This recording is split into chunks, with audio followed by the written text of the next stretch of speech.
in a letter sent yesterday to House Judiciary Committee Chairman Jim Jordan, Mark Zuckerberg, who of course is the CEO of Facebook's Meta company, our parent company, Meta, he expressed regret for not speaking out against the pressure that his social media platform received from the Biden administration to censor certain COVID-related content.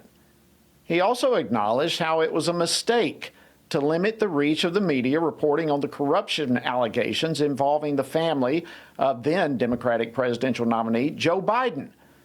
Does this deal a blow to the left's efforts to silence conservatives? Well, joining me now to talk about this and more is Congressman Andy Biggs, who is a member of the Judiciary Committee as well as the Oversight and Accountability Committee. He represents Arizona's 5th Congressional District. Congressman Biggs, my friend, always great to see you. Welcome to the program. Thanks, Jody. It's always good to see you. We miss you on Capitol Hill, but it's good to see you here, man. Well, thank you, and likewise to you and all the great guys and gals there on Capitol Hill. Listen, there were also there were actually a couple of probably 3 different main issues addressed in the letter. So let's start with this one, the COVID issue. Let's jump also into the Hunter Biden laptop report. Your reaction to that? Well, it's too little, too late, quite frankly. They facilitated suppression of COVID information. I mean, ivermectin, for instance. You had the CDC attacking ivermectin. Ivermectin has been used safely by humans for 2 decades at least. So I get what Zuckerberg is trying to do. He's trying to say, well, mea culpa, but he waited, oddly enough, didn't he, for several years. But we all knew what was going on.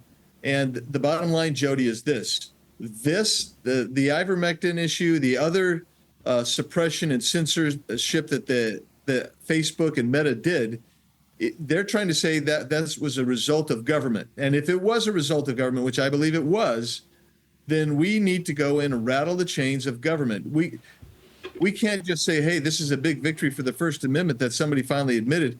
There's nobody being held accountable. And that's what needs to happen here, Jody. Not just saying mea culpa, somebody has to be held accountable. Yeah, and I love the fact that you came right out and said it's too little, too late, because it really is. I mean, we're years removed from all of this, and why come out now? I did want to read this to you. The White House responded in a statement. I want to read this statement. They said, when confronted with a deadly pandemic, this administration encouraged responsible actions to protect public health and safety. Our position has been clear and consistent. We believe tech companies and other private actors should take into account the effects their actions have on the American people while making independent choices about the information they present. All right, what do you make of that? Your reaction to it? Well, that's the White House trying to distance themselves from the claim that they were in actually censoring and violating First Amendment rights. I think this is the problem, Jody, is that they don't want accountability. The reality is they were putting pressure not just on that, but they were impacting the election by suppressing the Hunter Biden story, the laptop story, which they claimed was Russian disinformation, and it wasn't. They knew it was real. They knew it was real for a year. The FBI did a year before the election. So the bottom line is the White House was actually threatening people and leveraging their power against people who are regulated by the White House and the executive branch. That is a violation of the First Amendment. And quite frankly, if you were censored, you should have a claim now under the First Amendment. And the reality is they own this. The White House owns this. You can't walk away and say, look, we were telling you not to do stuff, because we've got all these emails, right, Jody, going back and forth. You can't say we were just advising you. That's not true. It is a flat out lie. And that's the problem with this current administration, in my opinion. And so many of us were, I believe you were in on it. I know I was, or during all of this, from Facebook, Twitter, I mean, across the board, there was so much censoring taking place, particularly of conservatives. And I'm so thrilled that this continues to go forward. And I just echo what you say, and great hopes and encouragement that accountability will actually take place. If I can, Andy, let me switch gears a little bit, because a third part of the letter that Zuckerberg sent had to do with how he really benefited Democrats over Republicans. And he basically is saying now that he wants to be neutral in all the so-called Zuckerbucks, that he's not planning on making that kind of contribution this cycle. Your thoughts on that? Well, number one, again, he impacted the election right here in Arizona.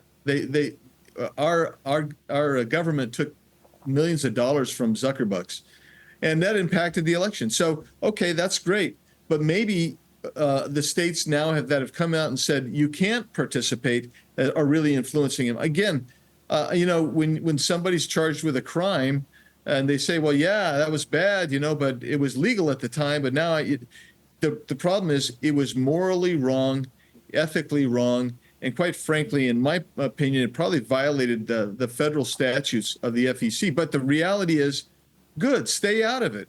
Then that means your company's going to stay out of it, and let's have free reign. Unless you have CSAM stuff that you have to suppress under law already, then let's go ahead. But don't forget this, Jody. They want to be treated like they're a platform and have the immunities from this kind of conduct, as opposed to if you're a publisher, you have liability on all the things in all three areas that he mentions. And so my opinion is this: we need to get rid of Section 270, which allows these platforms to have protection and immunity. We need to go after that, change that, so they're held accountable for these censorship that they do, and where Mark Zuckerberg's out there throwing bucks around, he needs to be held accountable for that too. And that's the problem. If you never hold anybody accountable and you just say, well, thanks for apologizing, we're going to be nice to you, then you don't deter anybody else or any other bad actor. Absolutely. Congressman Andy Biggs, I got so much more I want to cover with you. But before I let you go, I think we've got to hit on this. You and I have been on the border many, many times together. And so before I let you go, I want to throw out a question related to the border, as obviously Arizona is a border state. But your thoughts on Kamala Harris's ad on the border and how it features Trump's border walls in the background? Well, if you've been, I've taken you to the border, we've been together, and I've been there many times. I can tell you there's a distinction between the Trump border wall and the Obama fence. And all of the fencing that she uses in her ad, the B-roll, it's all Trump wall. And then she wants to say how tough she is on the border. That's also not true. I can tell you that Yuma County, fewer than 9,000 encounters the last year Trump was president. Guess what? They're doing that about every 10, 12 days now under this administration. That's Kamala's responsibility. She failed. Don't be deceived, my friends. Absolutely. I mean, she's walking around flexing her muscles, Oh, look, I'm so big on the border, and it's all Trump's fence in the back. It's unbelievable. Congressman Andy Biggs, Arizona's 5th District, always an honor to see you, my friend. Thank you for joining us on Washington Watch. Yeah, God bless you and your family. Thanks, Jody.